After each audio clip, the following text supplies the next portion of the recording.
Avant-Garde, el podcast que la academia no quiere que escuches. Arte, cultura, ciencia. Reescribiendo los límites del mundo contemporáneo. Para una sociedad crítica y reflexiva. Avant-Garde. Hola, bienvenidos a Avant-Garde, creado por el Centro de Estudios Críticos en Cultura Contemporánea, el CECRITIC, que estamos adscritos a la Secretaría de Extensión y Cultura Universitaria de nuestra máxima casa de estudios, la Universidad Autónoma de Querétaro.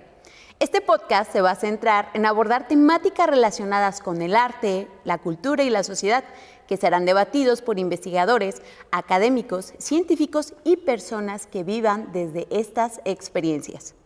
Dicho esto, pasamos al tema de este primer capítulo, la evolución del lenguaje, el lenguaje inclusivo e incluyente en una sociedad en constante movimiento.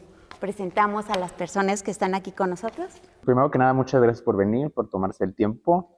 Voy a proceder a leer los títulos nobiliarios. Con nosotros nos acompaña el doctor Ignacio Rodríguez Sánchez, docente e investigador de la Facultad de Lenguas y Letras de la Universidad Autónoma de Querétaro desde 2005. Imparte materias relacionadas con el aprendizaje del vocabulario, la lingüística de corpus, análisis cuantitativo de datos lingüísticos y psicolingüística. Muchas gracias por venir, bienvenido. También está aquí mi hermana, la doctora Nirvardo Trejo Olvera, doctore en Estudios Críticos de Género por la Universidad Iberoamericana. Estudió la maestría en Estudios Hispánicos en la Western Michigan University y la maestría en Estudios de Género en la Universidad Autónoma de Querétaro. Es docente de la Facultad de Lenguas y Letras de la UAC y en la Escuela de Humanidades y Educación del Tecnológico de Monterrey, Campus Querétaro.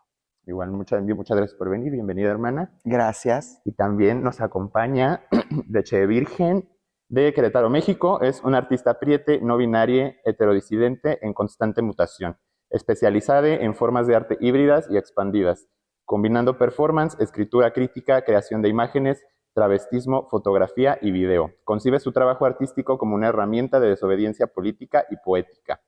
Su obra reflexiona sobre la disidencia sexual, el anticolonialismo y el antirracismo. Ha presentado performance y realizado exhibiciones a nivel internacional en Europa, Canadá, Estados Unidos, Colombia y México. Gracias. Bienvenida. Feliz de estar con ustedes. Muchas gracias por estar con nosotros aquí en este primer programa que tenemos.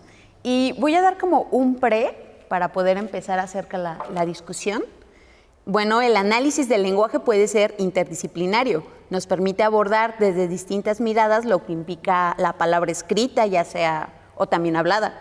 El lenguaje es el elemento básico para compartir nuestras ideas, así como el medio para afirmar o en algunos casos filosóficos para llegar a negar la existencia. Y como dice aquella frase de aquella serie española famosa del 2020, Veneno, lo que no se habla no existe y lo que no existe se margina, y que retoma la reflexión sobre lo que implica la existencia y el uso del lenguaje. Ahora, con esta pequeña introducción, quiero empezar haciéndole una pregunta a usted, doctor Ignacio. ¿Cómo se ha modificado históricamente la lengua en respuesta a los cambios sociales y culturales? ¿Y qué resistencia ha tenido este cambio en nuestro país? Bueno, la idea básica en este sentido es que primero viene un cambio social y luego viene el cambio lingüístico. Entonces el cambio lingüístico ocurre por muchos motivos, es imprevisible, pero el cambio social es el motor principal de ese. Entonces cuando estamos hablando, o el tema de la sesión de hoy, del podcast de hoy, tenemos que tener en cuenta que la imposición de reglas no sirve si la sociedad no acepta las nuevas reglas, ¿no? Entonces lo que hay que cambiar es la mentalidad de la sociedad para que evolucionen las cosas. Y eso siempre ha sido así con el lenguaje. El lenguaje es democrático, no hay, por mucha academia y mucho rollo, la gente habla como se le pega la gana, y eso es lo bueno del lenguaje. Lo principal es querer entender al otro, ponerse en el lugar del otro. Entonces, el lenguaje evoluciona, no existe un español, ni un inglés, ni ninguna lengua pura, todos son lenguas. El español es un latín putrefacto con árabe y con mezcla de otras lenguas. Entonces la pureza, la autenticidad, ese concepto no existe. Entonces no debemos escandalizarnos ante los cambios, ante las diferencias. De hecho, eso es una virtud. Si quieren me enrollo más, pero para empezar creo que es suficiente. Igual sí, igual me gustaría igual ya me voy así directo a la yugular, ¿no? Pero No, quisiera como plantear algo justamente que pasa en nuestra lengua, ya ni siquiera como el castellano, sino el español de México, que ya que estamos hablando como del origen, ¿no? Y todo eso, me gustaría también como empezar a platicar un poco de cómo se genera esta lengua, ¿no? Porque en este país no hablábamos español todo el tiempo, ¿no? Entonces quisiera ver como a dónde nos puede llevar esa como reflexión. No sé si alguien quisiera como comentar algo. Bueno, eso es verdad. Yo creo que aquí este territorio se ha caracterizado desde siempre de tener o albergar un montón de lenguas que no son occidentales, y esa convivencia también ha generado disputas, intercambios, cruces, ¿no? También en otros momentos había otras lenguas francas, ¿no? Que no eran occidentales también, y todas esas lenguas de pueblos originarios también han transformado el español, ¿no? Mexicano, y ha encontrado otros rumbos, ¿no? Ante una lente occidental del español, por ejemplo, Lope Blanche, en un texto muy famoso que estudiamos en Lenguas y Letras, dice el arcaísmo del español mexicano, ¿no? O del español de América, porque no evoluciona de la misma manera que lo hizo en la península, pero también pues es una mirada, ¿no? Entonces, las lenguas evolucionan también en el contacto con los territorios, con las personas y con los objetos de esos territorios. Sí, claro. A mí me parece que de hecho se trata de una cuestión profunda, compleja, que hay que decirlo como es. O sea, el español en este territorio es una institución colonial, es un lenguaje colonial, o sea, el lenguaje como tal es una institución colonial que ha organizado la sociedad en base a lo que se pretendía como un proyecto en este territorio. En otras palabras, esto significa que esta forma de colonización implicó formas de dominación.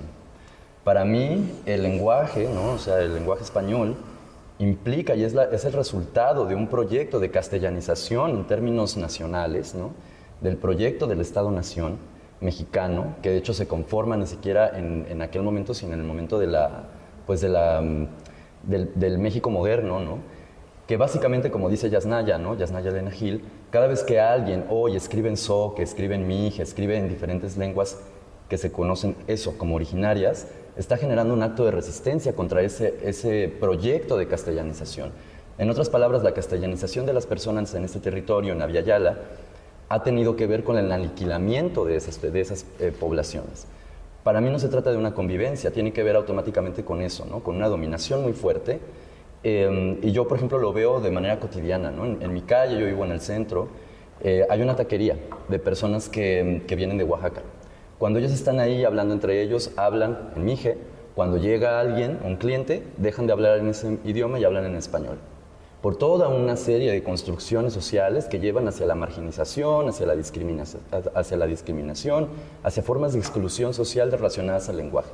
Entonces, para mí no tiene que ver ni con sincretismo, ¿no? Porque para mí la palabra y el pensamiento del sincretismo es un invento blanco, sino que más bien no tiene que ver ni con convivencia, ni con sincretismo, ni con préstamos. Es un acto de dominación constante. El hecho de que a mí me molesta, por ejemplo, el no saber lo que se hablaba aquí, ¿no? Con jonases, con purépechas, ¿no? Porque a mí no me enseñaron eso, tengo que utilizar esta lengua para comunicarme.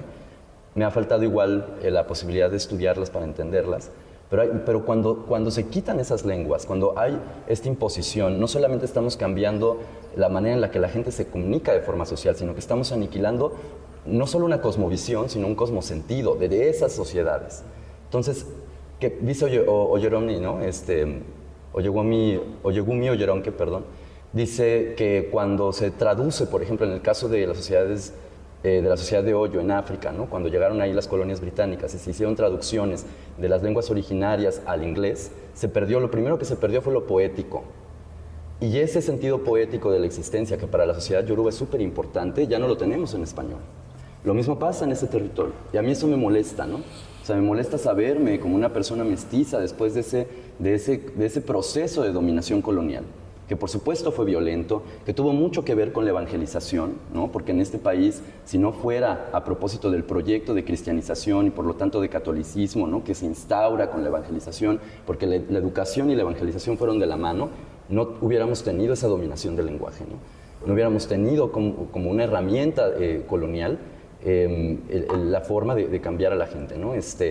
A mí me parece que la gente empieza a hablar español, ¿no? Y se les llama, por ejemplo, analfabetas a quienes no saben el castellano, cual es un acto brutal también de discriminación, porque no es que no sepan leer ni escribir, sino que no saben leer y escribir en el lenguaje oficial, y por lo tanto esas personas pues terminan sin empleo, sin oportunidades, tienen que emigrar, por ejemplo, a la ciudad y aprender español para tener una mejor vida. Todo está conectado, ¿no? Entonces, para mí sí que hay ahí pues una serie de cuestiones relacionadas a esas políticas de dominación. Siento también que cuando hablamos del lenguaje incluyente, digo, ahorita seguiremos hablando, pero la resistencia que hay hacia ese lenguaje, ¿no? Hace que el lenguaje cambie. Cuando se cita, por ejemplo, la Real Academia de la Lengua Española, eso es otra vez un acto colonial, ¿no? En términos de cómo está introyectado esa blanquitud en las personas, en donde pretenden, ¿no? Que citando a una academia que se llama real, o sea, que puede haber más colonial que una cosa que se sigue llamando real, de la realeza en el 2024. O sea, ya deberían de haberse abolido las monarquías, ¿no? Los reyes y tal, ¿no? El rey de España, los reyes de etcétera, de cualquier otra geografía, pues son parásitos que viven de una herencia, de una acumulación blanca. Entonces, para mí tiene que ver con racismo, con un racismo sistémico muy fuerte, que está conectado también con un clasismo y que, por lo tanto, por supuesto que la castellanización yo la veo como una cuestión que restringe no solamente la creatividad, la poética, la forma de ver el mundo, ¿no? Sino que aparte pretende mantenerse todavía vigente cuando para mí ya es una cosa totalmente superada. Es como un mecanismo de poder, ¿no? Totalmente. Entonces estamos en estas dos vertientes de que, bueno, la lengua es de los hablantes, perdónenme si me equivoco, al contrario, me pueden corregir con toda confianza. Lo hacen los hablantes y todo, pero existe un mecanismo de poder que todavía nos está nos está oprimiendo, y eso pues las comunidades indígenas, también hoy en día a las personas miembros de la comunidad LGBT+. Sí, o sea, creo que sí es, ¿cómo se llama? Sí, es un espectro muy grande, ¿no? Que me acuerdo igual con el doctor Nacho en otra conversación, que justamente comentaba esto de que sí, cuando llegan aquí los españoles, las herramientas de poder eran la iglesia, los militares y la gramática, ¿no? O sea, que sí tiene un peso, ¿no? Que el nombrarse es fuerte, ¿no? Y también desde dónde y por qué. Sí, la gramática es del año de Nebrija, del 1492, y tienes toda la razón, es un instrumento más de dominación y de violencia. La cuestión es que por Foucault sabemos que el poder no desaparece, o sea, el poder se reparte, no desaparece, o sea, no es cuestión de le quitamos el poder y ya está, sino repartirlo, ¿no? Y los lingüistas hoy ya no son tan prescriptivos de decir esto es lo correcto y tú lo dices mal. Ahora los lingüistas somos más descriptivos de decir, oye, yo digo tú dices vos, ustedes dicen vueced, yo digo vosotros, ustedes dicen ustedes. Describes todas las opciones y todas son igual de buenas. Antes sí era así la gramática, esto está mal, ¿no? Porque como bien dices, eso es un instrumento de dominación y de sometimiento y violento. Esto está cambiando, ¿no? Entonces, las lenguas funcionan a un ritmo que es muy distinto del de las personas. Entonces, las plantas también funcionan a otro ritmo. Entonces, nosotros tendemos a medir las cosas así por generaciones y tal, y las lenguas van a otro ritmo que es absolutamente imprevisible y difícil. Hay cambios muy rápidos, increíblemente rápidos, y luego hay cambios que son lentos, ¿no? Y luego surge una cosa que no esperabas, etcétera, ¿no? Sí estoy de acuerdo en ese planteamiento de que el lenguaje es un elemento violento, pero también no es un juego de suma cero. O sea, yo soy bilingüe, yo nací en Barcelona y entonces yo hablo fluido castellano y catalán. Es muy difícil que la gente me identifique como castellano parlante o catalano parlante, porque soy un bilingüe, hablo otros idiomas, etcétera, y pienso que ahí hay opciones para buscar alternativas, ¿no? En el bilingüismo, el trilingüismo, etcétera. Entonces me entiendo y comparto ese malestar, ¿no?, que comentas de decir, aquí hay una violencia ejercida brutal, tienes toda la razón. Si vemos las opciones que nos ofrece el bilingüismo, el trilingüismo, eso puede ser muy interesante. Yo en la UAC en un momento sugerí que el tercer idioma para los estudiantes de doctorado no debería ser el idioma que tú quisieras, sino una lengua indígena. Eso habría estado bien. Claro. A mí me había parecido interesante que si vienes a Querétaro sabes que en el doctorado tienes que aprender, pues sí, español, inglés y luego una lengua indígena. Bueno, afortunada o desgraciadamente, pues eso cayó en el vacío, ¿no? Pero pienso que hay opciones para, pues no enmendar, ¿verdad? Porque no se trata de enmendar o corregir, sino que hay opciones para que ese poder se reparta de otra manera. Y ahí nuestro día a día es muy importante, ¿no? Nuestra capacidad de diálogo, nuestra capacidad de sugerir ideas, etcétera, etcétera. Entonces sí estoy muy de acuerdo en lo que dices, pero pienso eso, ¿cómo repartiríamos ese poder? A lo mejor es la tercera parte, ¿no?, de la discusión, pero por ahí hay cosas que la historia también nos echa luz, ¿no? De decir, oye, hace 500 años era una cosa, ahora fíjate cómo se subvierte, ¿no? Las semillas que nos quisieron dejar pues, han crecido por donde no querían. Y bueno, ahorita retomando un poco más sobre colonialidad, me gustaría como plantear algo para poder como continuar a lo que sigue, ¿no? Que justamente tiene que ver con el hecho de que antes de la llegada de los españoles había una diversidad enorme, como mencionan justamente, de lenguas, ¿no? Ahorita vamos a hablar de lenguas. Y justamente dentro de esas lenguas había formas de nombrar a las personas, ¿no? Como en muchas culturas. ¿Y qué pasa cuando llega a la colonia? Pues solo hay dos, ¿no? Hombre, mujer. Y ya, no hay otro. Entonces, pues sí, justamente está como muy interesante. Pues de nuevo retomando como esto del instrumento de control y cómo rige como la vida de ciertas personas, ¿no? Y qué implicaciones tiene, porque no solamente es que no te nombren y ya, ¿no? O sea, creo que tiene implicaciones sociales, políticas muy fuertes. Entonces, no sé si alguien quiera como comentar algo. Pues, adelante. digo una cosa rápida, ¿vale? Ahí está, no, o lenta, da igual. Recordemos que, en efecto, el lenguaje y la organización, digamos, colonial hispana en América redujo las identidades de género. O sea, eso es una cosa sabida, ¿no? Aquí había otras maneras también de nombrar a la gente porque el género no era uno de los bastiones para la organización social, ¿no? Se organizaban de otras maneras, o sea, la comunalidad, la comunidad y lo común prevalecía por sobre el género, y eso también permitía que se redistribuyera el poder, ¿no? Y en los círculos donde se dialogaba ese poder, pues estaban incluidas otras identidades que no se asumían ni como hombres ni como mujeres, ¿no? Two spirits, ¿no? Mushes, etc. Entonces, también a fuerza de golpe y de pues esta imposición cultural, organizacional, donde el lenguaje ha participado fuertemente, pues hay una reducción, ¿no? Una interpelación a los hombres. Oye, ¿por qué tú tienes que estar, ¿no? Distribuyendo, pidiendo pareceres cuando vas a tomar el poder, etcétera? Hombres acriollados, dice Rita Segato, a los hombres en estos territorios. Y entonces, pues esa organización también hizo una redistribución del género y de cómo se nombra el género, ¿no? Dejándolo, pues eso, binario. Sí, justo. Sí me acuerdo mucho como de Foucault, pero bueno, lo dice él desde la antigua Grecia, ¿no? Que pues es muy diferente de acá, pero justamente él lo dice como desde la homosexualidad, ¿no? Que justamente antes de las civilizaciones modernas, pues justamente la homosexualidad pues no se entendía así, o sea, era un concepto que no existía, y siento que ese proceso también se vivió acá. Sí, claro. A mí me recuerda una anécdota. Hace poco, bueno, en el día del 17 de mayo, en contra de la discriminación LGBT,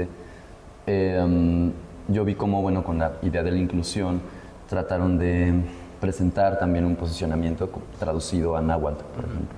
Entonces era muy revelador ver que en esa traducción las palabras que no se podían traducir justamente era hombre, mujer, género, universidad, porque son justamente palabras coloniales. Efectivamente el género no es algo que está ahí, sino que fue inventado. Como decía Nibs, pues sí, efectivamente otro tipo de formas de organización como el linaje, la senioridad, o sea, la edad, lo común, otro tipo de formas estaban aquí prevaleciendo antes de que llegara aquí a inventarse, ¿no? Un problema que suele suceder cuando se analiza esto, justamente desde la academia, tiene que ver con tratar de integrar lo que estaba antes a esta discursividad occidental. O sea, ¿no? Decir que los mushes, por ejemplo, son un tercer género. Eso es un problema que no solamente vuelve a poner al centro una idea de que existen dos géneros, ¿no? Porque si es un tercer género implica que había dos, sino que aparte es un error de lectura, ¿no? De análisis, porque las personas que se identifican como mushes no se identifican por una cuestión de género. Entonces, como tal, el género, como una cuestión que tanto el feminismo como la teoría queer ha tratado de separar de lo biológico, como una construcción social, eso no ocurría aquí. Entonces, regresando otra vez a Oyegumi, ella habla, por ejemplo, de anamachos y anahembras, refiriéndose a la cuestión anatómica visible. Ella dice que en Occidente estamos obsesionadas con lo visible, te tratan con cómo te ven. Y por lo tanto, en esas sociedades era más importante, por ejemplo, la escucha, ¿no? O sea, cómo funcionaba el lenguaje, no tanto en cómo se veían las personas. Entonces, ella hace esa separación, dice, bueno, no había hombres y mujeres, justamente ella habla de la invención de las mujeres, sino que había anamachos, anahembras y se podían dedicar a múltiples cosas, no tenían roles sociales asignados por género y por lo tanto el lenguaje tampoco funcionaba de esa manera. De hecho, hay traducciones equivocadas en donde han tomado términos que creyeron que eran femeninos o que creyeron que eran masculinos, pero que realmente nunca tuvieron un género, ¿no? Y ahorita yo recuerdo acá, por ejemplo, en el Popol Vuh viene un término que es Winak, para otras sociedades está Wawa, ¿no? En Ecuador, por ejemplo, en Bolivia. En fin, son términos que estaban antes, justo también en la sociedad de Hoyo está el término que es homo, que significa retoño, y todos estos términos significan una manera de nombrar a las personas sin género, cuando se trata de, por ejemplo, de nombrar a recién nacidos o a gente incluso mayor, no sé, a la gente como, por ejemplo, no sé, mi madre podría decirme retoño en esa lengua sin tener que generizarme, sin tener que decir mi hijo o mi hija, ¿no? Entonces a mí me parece que sí hay toda o sea, con la invención del género, donde el lenguaje participó mucho, también tenemos esa dicotomía, que no solamente es de hombres y mujeres, o de pene y vulva, sino también es entre cultura y barbarie, entre cuestión de modernidad y primitivismo. O sea, hay un montón de dicotomías en términos sociales que provienen de allí y que el lenguaje la sostiene. Entonces sí que es parte de eso, ¿no? Justo, sí, siento que es como, bueno, sí no lo había pensado, pero siento que sí es justo como meter un pan baguette en un tostador. O sea, como que no va a encajar, ¿no? Entonces sí está chistoso porque todas estas cosas y estas violencias y estas problemáticas sí siento que se cuelan en un montón de cosas, ¿no? Ahorita, por ejemplo, mencionaste medicalismo, ¿no? Que creo que también es algo que pasa. Sí, bueno, pero qué catálogo tan maravilloso de vocabulario sacaste ahora, ¿no? Para mostrar diversidad de formas de ver lo que normalmente se acepta como binario. Eso es fantástico, ¿no? Y cualquier lenguaje te permite eso si tú estás dispuesto a adoptar esa visión. Entonces a mí eso me parece... Bueno, luego voy a revisar el podcast para aprender bien, ¿no? estas palabras. Pero, por ejemplo, en la comunidad gitana se habla de los payos. Los payos son los marcados, ¿no? No los gitanos, son los payos. En la comunidad gay son los bugas, ¿no? Entonces, tú eres demasiado buga, ¿no? Me ha dicho alguien. Eso es interesante, ¿no? De que exacto, la marcación hace que el que esté marcado es el que está fuera de la comunidad. Entonces, ¿en qué comunidades pertenecemos? ¿A qué comunidades queremos pertenecer? ¿En cuáles nos integramos? ¿Cuáles nos marginan? ¿Cuáles nos marcan peyorativamente, ¿no? Entonces, el lenguaje hace eso. O sea, por ejemplo, el plural, ¿no? Pues le pones la S en español. El singular, no haces nada, no está marcado. ¿Por qué? Porque es el común. Entonces, marcas siempre el otro, ¿no? Entonces, Claro, esa diversidad de marcas es de nuevo lo que decíamos de repartir el poder, ¿no? Y sí, en otras lenguas la riqueza es muchísimo mayor. Entonces, me parece fantástico ese catálogo que mostraste y para también irlo integrando, ¿no? En nuestro vocabulario, ¿no? En nuestras relaciones, ¿no? A veces esas marcas son familiares o son íntimas incluso, ¿no? Ahora que decías el ejemplo de la mamá, ¿no? O sea, aunque tengas 60 años puedes ser su cuchicuchi, ¿no? O lo que sea. Pero claro, en la lengua existen ya recursos para hacerlo así, ¿no? Entonces, sí, me parece... voy a revisar el podcast para aprender unas cuantas de estas. Pero además, con esta genealogía de cómo van mutando, cambiando, transformándose las lenguas con los hablantes, cuando estamos en un momento así coyuntural en el que se está transformando el español, virando hacia otros lugares que le dan plenitud a ciertas personas, aquí las instituciones reguladoras entran para poner el freno, el bozal, ¿no? El castigo, el silicio, todo. Entonces, también hay momentos en la historia en los que esos cambios están supervisados. Y tiene formas bien chistosas de operar así. O sea, por ejemplo, ahorita me acuerdo de lo que pasó en las Olimpiadas, ¿no? Y desastre que se hizo en redes por tomar la última cena como imagen, ¿no? Y en realidad, como que yo me pregunto qué es lo que les enoja, ¿no? Tomar la imagen de la última cena o que sean travestis y personas trans las que la encarnan, ¿no? Que justamente ahí hay un discurso de odio también disfrazado. Total. Así es, y en las Olimpiadas otro ejemplo es esta boxeadora argelina, ¿no? El rollo no era que pegara muy duro, era que era una mujer argelina, ¿no? Y una mujer musulmana se supone por los medios que tiene que ir con su velo y con su hijab, etcétera. Entonces eso rompía con una cantidad de estereotipos que lo de menos era su intersexualidad, ¿no? Entonces, efectivamente, se está tomando cierta identidad de género como la amenaza, ¿verdad? Cuando en realidad hay otras cosas, ¿no? Ahí, Sí. es interesante, sí. A mí me parece que cuando hay este rechazo al uso de la E, ¿no? O al uso del lenguaje incluyente, realmente lo que está operando atrás no tiene que ver con una cuestión ni gramatical ni en sí del lenguaje, sino justamente lo que está operando es la necesidad de continuar negando la existencia, ¿no? De ese tipo de realidades. Y que creo que pues sí está muy presente. Las Olimpiadas son justo el ejemplo en donde se sigue pues tratando de castigar o de quitar o de borrar, ¿no? A esas personas. Justamente creo que esta relación entre raza y género es bien importante porque pues evidentemente no somos solamente cuerpos engenerizados, o sea que el género se inscribe sobre esos cuerpos, sino que también somos cuerpos racializados, ¿no? Y que van de la mano, ¿no? Porque justo para citar, por ejemplo, pues no sé, a varias autoras antirracistas, ¿no? Que también han dicho esto,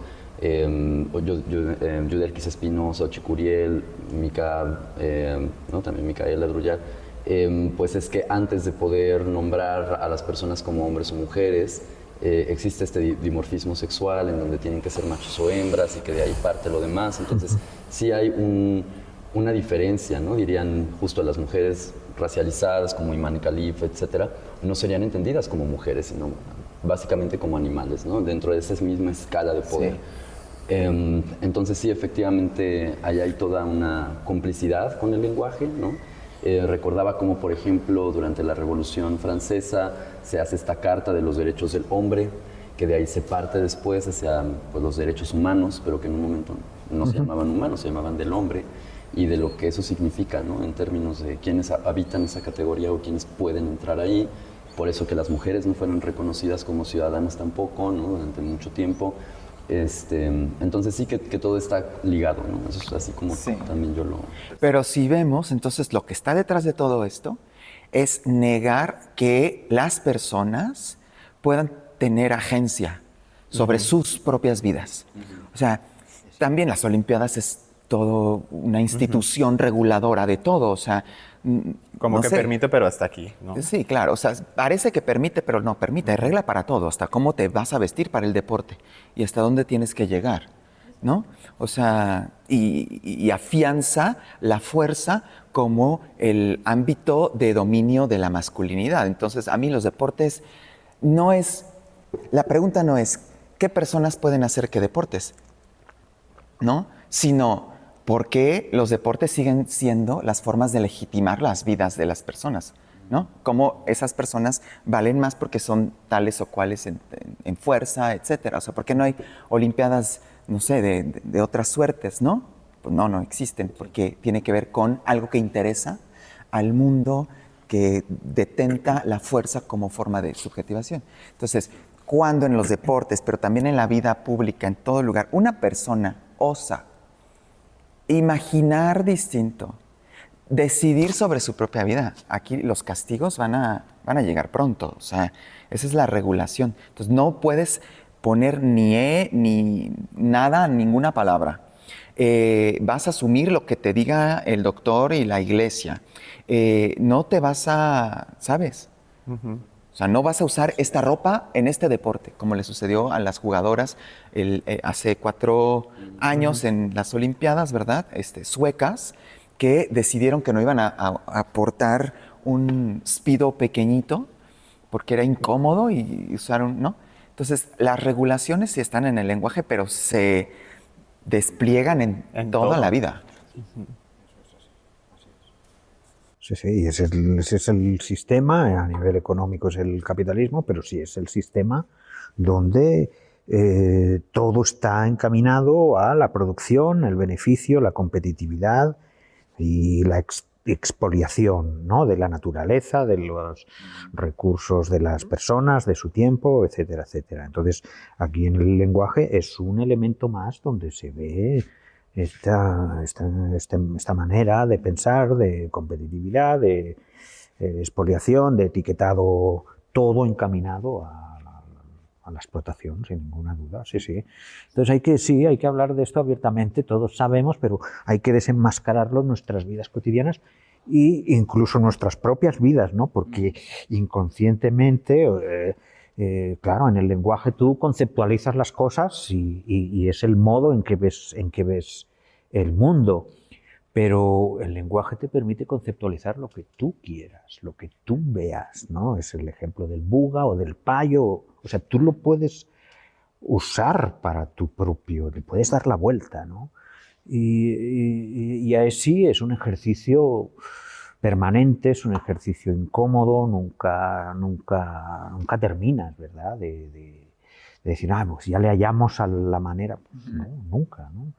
Entonces, sí, lo importante es esa actitud, ¿no?, de desafío ante estas imposiciones de las que ustedes hablan, que sí pueden ser históricas o pueden ser cotidianas, pero también en uno mismo, ¿no? Es un ejercicio complicado. Las instituciones solo van a cambiar si les obligamos, y las instituciones solas no van a cambiar nunca, ¿no? La Real Academia, la monarquía, el gobierno. Nadie va a decir, nos hemos equivocado, ahora ustedes perdonen, ¿no? Nunca va a pasar, hay que obligarlos, ¿no?, a hacerlo. Sí. Estaba acordándome cómo Rita Segato decía en los 5 debates feministas que hay una escisión entre la institución mexicana, las instituciones mexicanas o latinoamericanas con la sociedad. Entonces, no funciona de la misma manera el imaginario de la institución estatal como en el norte global. Entonces, pero eso no quiere decir que haya personas, porque hay muchos Méxicos, digámoslo así, que sí crean que las instituciones deben regularnos, porque la regulación nos va a llevar a un horizonte de plenitud. Al progreso, ¿no? De progreso, ¿no? Claro, progreso también en unos términos, porque el progreso tiene, ¿no?, denominación de origen. El progreso no es como se te ocurra a ti progresar. Sabemos, es un progreso en términos de Occidente, ¿no? Entonces, yo creo que acá hay mucha desobediencia y tenemos que apostar por seguirla. O sea, aprovechar esa fractura que tenemos. O sea, tú ves a un policía en la calle y, bueno, en mi caso y en los de muchas personas que conozco, es correr para el otro lado, ¿no? porque en realidad, más que proteger o ayudarte a seguir, es parte también de la lógica necropolítica que te va a desaparecer. O sea, te subes a una camioneta de la policía y no sabes si vas a regresar al otro día a tu casa. Entonces, ese desobedecimiento lo tenemos que expandir a todas nuestras áreas de conocimiento. Cada día estoy más convencida que las herramientas del amo no desmontarán la casa del amo. Nos ha quedado corta dado los tiempos que corren. Lo veo cuando hago las investigaciones en tecnología, género, etcétera, porque la tecnología es todo lo colonial en sí misma, ¿no? Pero la gente no se queda ahí. El lenguaje también podemos decir, como dice Leche, es una colonialidad en sí misma, pero la gente también lo transforma. La gente lo troza, lo revuelve y lo hace suyo y lo encarna. Entonces, las herramientas del amo vamos viendo si no desmontan la casa del amo, ¿no? Tal vez no desmontan la casa, pero ya se cargaron el cuarto de servicio, ¿no?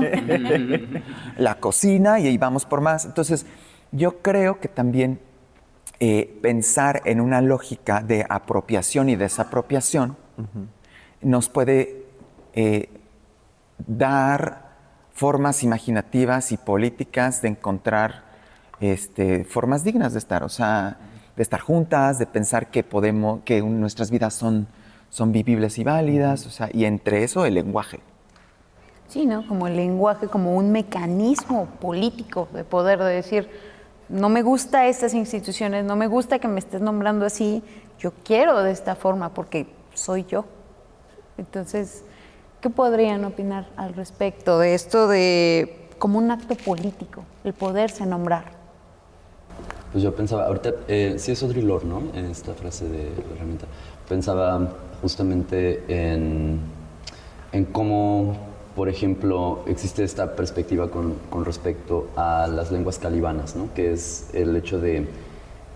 Viene de Calibán, ¿no? De la tempestad de Shakespeare, de varias vueltas de tuerca que se le han dado a ese personaje, esa narrativa, y de pensar que, por ejemplo, podemos aprender esa lengua del amo, ¿no? Para insultarle en su propio idioma, ¿no? O sea, para que nos entienda.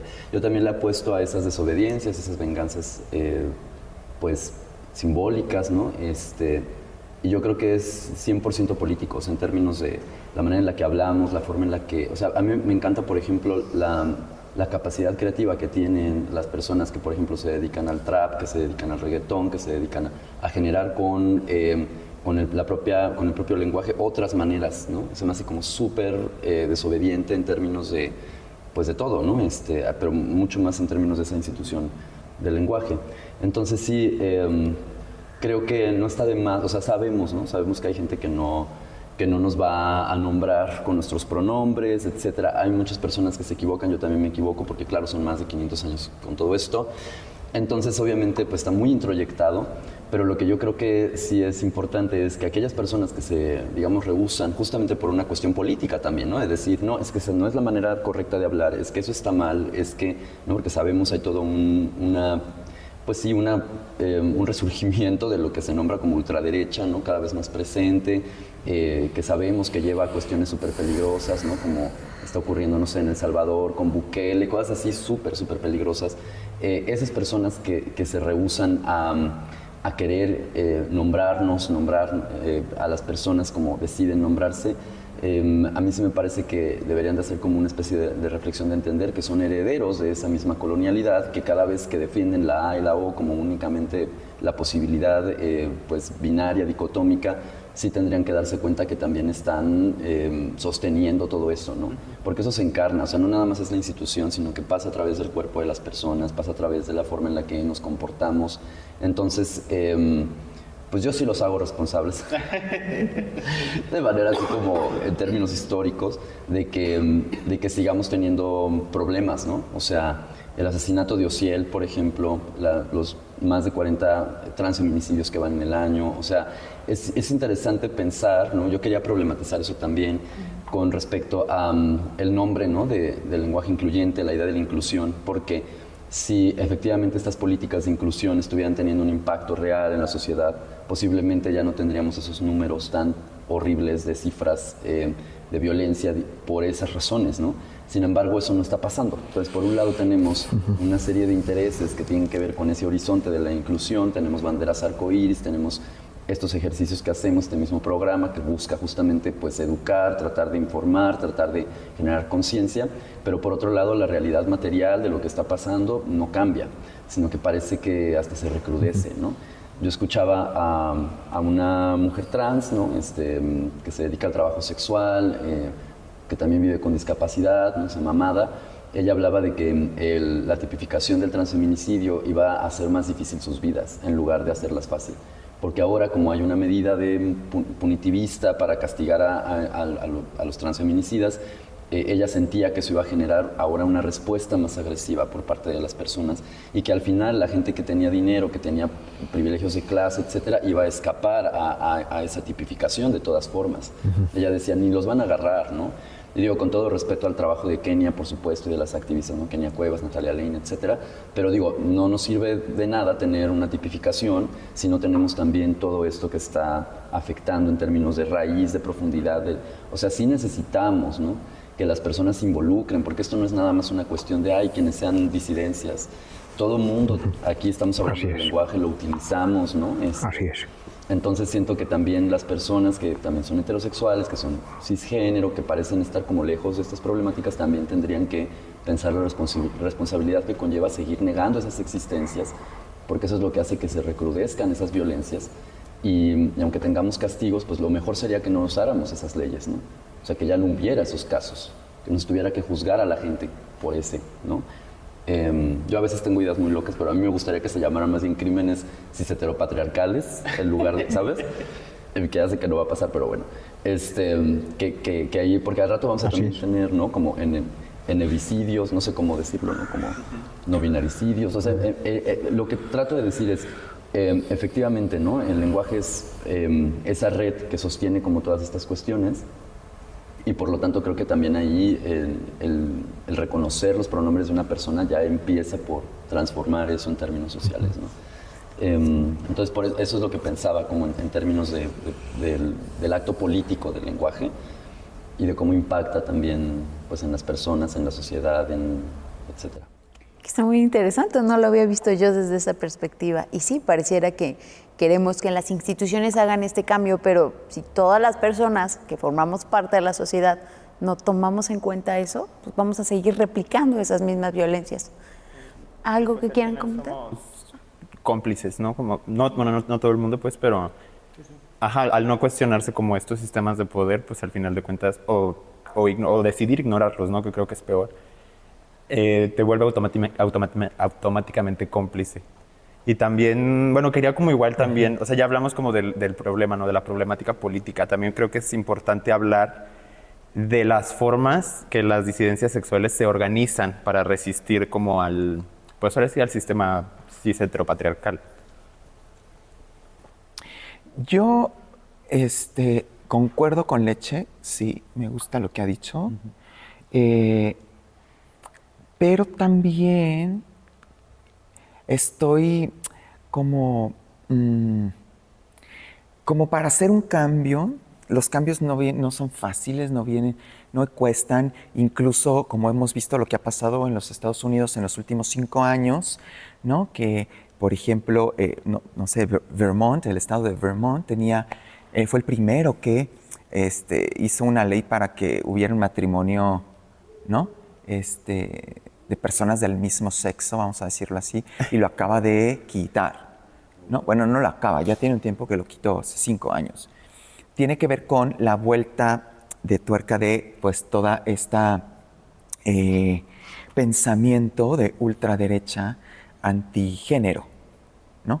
Eso es mundial, esa es una ola mundial que viene ante los avances que se han ido dando, ¿no?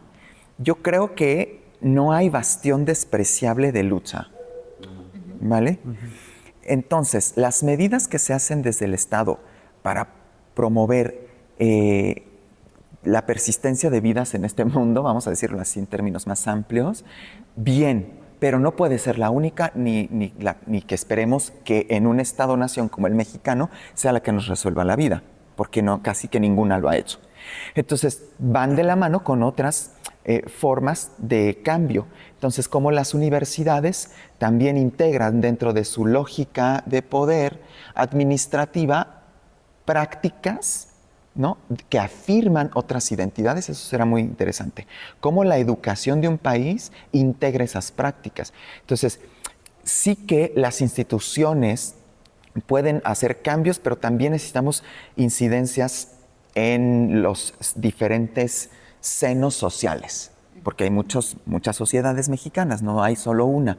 Entonces necesitamos gente que extienda la mano, que empatice, que reconozca más que empatice que existen otras realidades y que puedan desde sus bastiones también ejercer cambios, ¿no?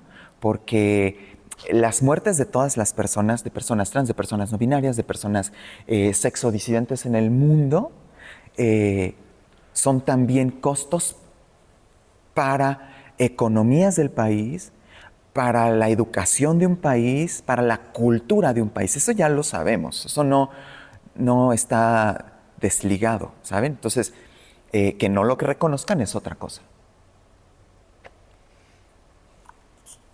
Fin. Tras. Igual también creo que vamos a cerrar pronto. Bueno, en 10 minutitos. Pues no sé, como que quisieran comentar algo más. Bueno, o sea, creo que, bueno, sí quisiera hablar también un poco de eso de bueno, si quieren, si no, no. De las formas de organización de las disidencias sexuales, ¿no? Que al final de cuentas pues son a las personas a las que les atraviesan, ¿no? Como toda esta violencia. Bueno, yo creo que tenemos diferentes tipos también, ¿no? O sea, como decías, hay muchos diferentes frentes de lucha. Yo también creo que son necesarios todos, como que sería bastante absurdo ponernos a pensar cuál vale más o por qué es mejor una cosa que otra, ¿no? O sea, yo respeto muchísimo a los activistas que están en primera línea, que también sufren violencias súper fuertes. Este país es brutalmente violento contra activistas, ¿no? No solo LGBT, medioambientales, por la lucha de la tierra y el territorio, en fin. Pero también creo que, pues, por ejemplo, mi trinchera es el arte, creo que la compartimos también, ¿no? Siento que ahí también hay otro lugar donde se pueden hacer cosas. Entonces siento que la organización, a mí lo que me ha impresionado un poco en términos de organización LGBT, por nombrarlo de alguna manera, es que por un lado, tanto partidos políticos como la sociedad entera ya se dio cuenta que no es poca cosa. O sea, sí es por decirlo así, un voto que cuenta, un número de personas importante, que si se organiza es hasta amenazante para sus intereses, ¿no? O sea, eso es muy claro, ya no es una cuestión, lo vemos a nivel local, a nivel nacional, internacional, que sí existe ahí, al menos hemos identificado cosas que son como enemigos en común o cuestiones contra las que estamos defendiéndonos o levantándonos, ¿no? Pero a mí lo que me impresiona un poco es que creo que sí nos hace falta un montón de trabajo de articulación más efectiva. Porque yo vi, por ejemplo, recuerdan, ¿no? Cuando este señor del INEGI destruyó una bandera LGBT, ¿no? Hace unos meses, ¿no? También durante junio, aparte. Y ahí hubo una organización muy impresionante de diferentes colectivos, principalmente en la Ciudad de México, que había un colectivo que fue a surcir la bandera, otro que fue a vandalizar el INEGI, otro que hizo manifestaciones, otro que se pronunció. O sea, había como eso alrededor del símbolo que es la bandera LGBT, ¿no? Y yo pienso, si esa organización, que no estoy criticando que a quienes lo hicieron y todo eso está bien, pero digo, si esa organización que estamos teniendo en torno a remendar una bandera, a eso donde estamos depositando lo que entendemos como algo importante, ahí tendríamos que ver por qué no está pasando para otras cosas. O sea, a mí me interesaría, no sé si lo voy a alcanzar a ver antes de morirme, pero me interesaría ver cómo hay una articulación no solo en torno a otro tipo de violencias, que no es hacia una bandera, hacia un símbolo, sino violencias mucho más reales. O sea, yo veo, por ejemplo, a las compañeras trans que son trabajadoras sexuales que están en calle, cómo acaban de abrir, Victoria Sámano acaba de abrir un comedor comunitario para mujeres trans, ¿no? ¿Por qué no estamos haciendo eso, por ejemplo? O sea, ¿por qué no estamos también viendo dentro del propio colectivo a quienes están pasando peor y por qué no estamos ahí tratando de ayudar? Y algo que es un poco más utópico es el por qué las luchas LGBT o de la disidencia sexual o de género no están también articuladas con otras luchas, ¿no? O sea, ¿se imaginan lo que pasaría? O sea, lo que pasaría cuando... Aura Cumes dice, es que nos atraviesa lo mismo. O sea, el cis-heteropatriarcado, blanco, colonial, etcétera, afecta no nada más a las personas LGBT, sino que afecta también a defensores de la tierra, o sea, diferentes lados. Entonces, a mí me gustaría ver esa articulación y también pensar el por qué le estamos, nos cayó una bomba. Sí, porque ya una no sabe. Pero sí, ¿no? Como pensar el por qué... Creo que mejor. ¿Nos esperamos? Bueno. Estamos en hangar, a ver. No vinimos a la iglesia. Sí, es cierto, sí, es cierto. Y es común, ¿verdad? O sea, Bueno, pero es el gobernador, ¿no? También, o sea, no hay problema, ¿verdad? Porque es el helicóptero del señor gobernador o del presidente municipal, uno de los dos. Y cuando viene el presidente de la República también llega acá. estaciona aquí y Sí, entonces es lo mismo que ustedes están platicando, es exactamente esto, ¿no? O sea, ¿quién hace más ruido? Ah, no, si le pudiera poner un silenciador a mi helicóptero, se lo pondría. todavía no nos inventamos. Exacto, ¿no? O sea, no lo va a ver, solo para el misil hipersilencioso y hiperpreciso, ahí sí que hay silenciador, pero para el otro no. Pero sí, es lo que dicen. Bueno, a mí me gusta ver eso que comentas, ¿no? De integrar esas luchas, ¿no? Que en el fondo tienen un enemigo común o una raíz común. Yo creo que esa es la clave, ¿no? Yo ya tengo unos cuantos años y recuerdo, pues eso, cuando tenía 18, pues la revolución, ¿no? Porque en aquella época, en el siglo pasado, todavía se creía en cuestiones como la revolución, ¿no? Pero sí son los hechos cotidianos, ¿no? Y sobre todo, pues también no ceder, no aceptar, ¿verdad? La imposición, resistir, etcétera, etcétera, ¿no? No acabar usando, pues, esos lenguajes. Y pienso que sí es posible, sí es factible y de hecho, bueno, yo pues ya ven que reúno todas las características de ser cis, blanco, europeo, etcétera, pero todo el mundo está mirando a América Latina, todo el mundo está mirando a América Latina a ver cómo se articulan, ¿no? Alternativas a este capitalismo salvaje, ¿no? Entonces, yo la gente que conozco y que es pensante me preguntan, dice, bueno, ¿y en México qué? ¿No? ¿Cómo se mueve la gente? Y mi respuesta es, pues se mueve en muchas direcciones y en muchos sentidos y se mueven mucho, ¿no? La violencia es atroz,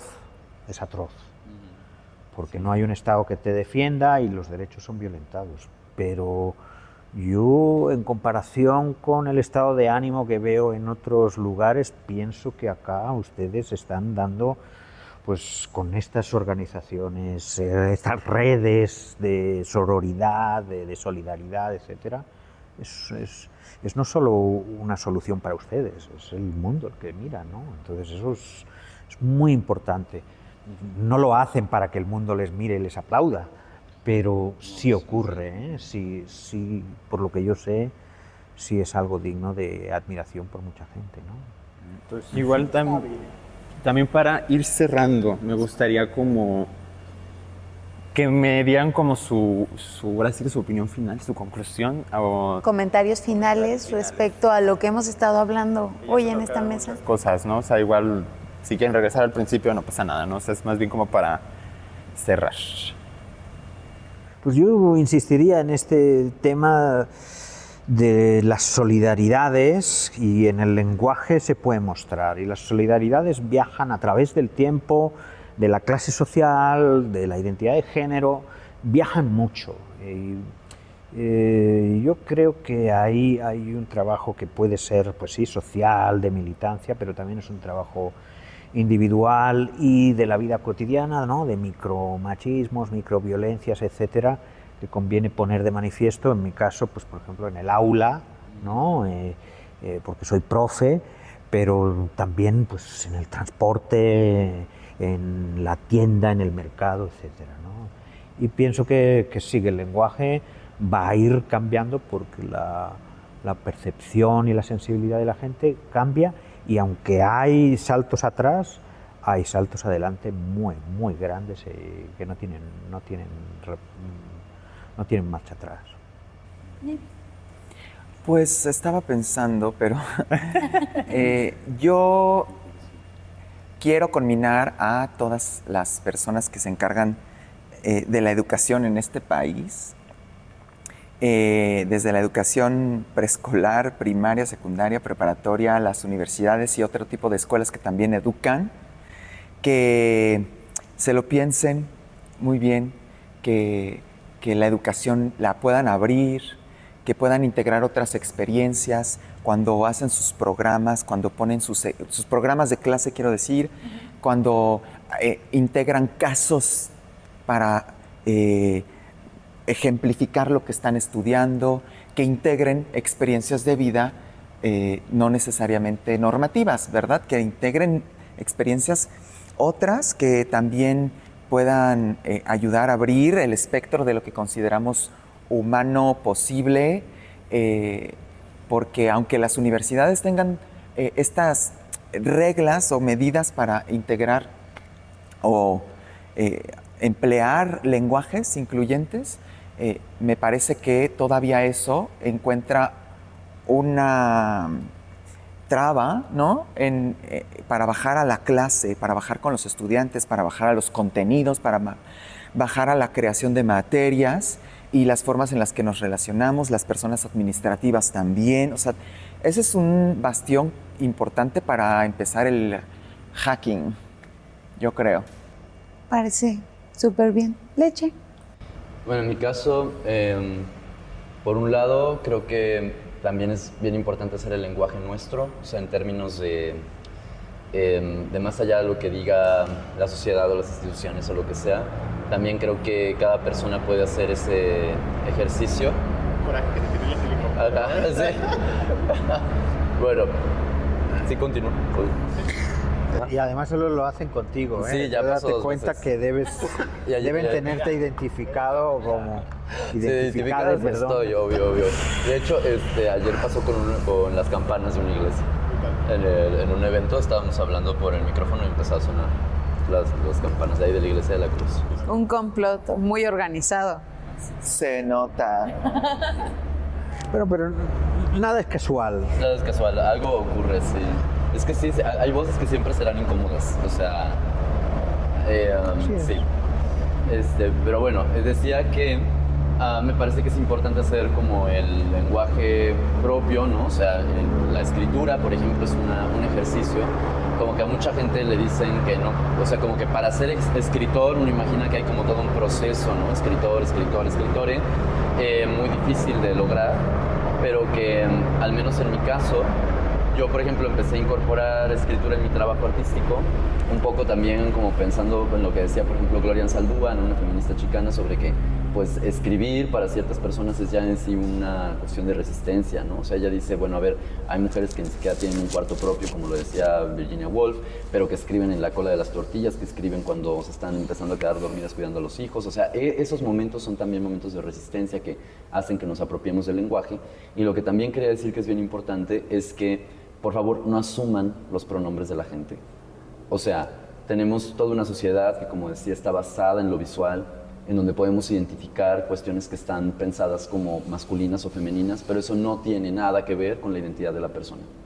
Entonces, la forma de referirnos a la gente, a las personas, siempre tendrá que ser pues consensuada, mediada, ¿no? Y preguntar cuáles son los pronombres, porque digo, ser una persona no binaria no te exige en ningún momento tener cierto tipo de estética ni nada, porque para mí, al menos, lo no binario es una postura política, ¿no? Antes que una cuestión de género. Y en ese sentido, pues también mi existencia en el mundo regularmente está mediado por esos marcadores de género, ¿no? Entonces, yo creo que es bien importante para generar ese diálogo, ese respeto, pues que no asumamos los pronombres de nadie, sino que justo pensemos en que hay muchas diferentes formas de ser y de existir y de nombrarnos, pues, ¿no? Pues muchas gracias. Ya te interrumpí, ahora soy yo. No, pues muchas gracias por aceptar la invitación al podcast. Igual ustedes, mis hermanas, que pues ya son así de años. Y también al doctor Nacho, que ahora sí casi que le tocó dar la cara, ¿no? Así entre estas perrotas, ¿no? Con gusto, un placer. Gracias por creer que puedo contribuir a dialogar sobre eso. No, Necesitamos más Ignacios. más Ignacio, sí, claro. Encantado, un placer. De hecho. Y pues, no sé si quieras dar el cierre. Bueno, pues este fue el final del primer capítulo de Avantgarde. Recuerden seguirnos en nuestras redes sociales, en Instagram y TikTok como Avantgarde. Bueno, muchas gracias por acompañarnos y nos vemos a la siguiente. Bye.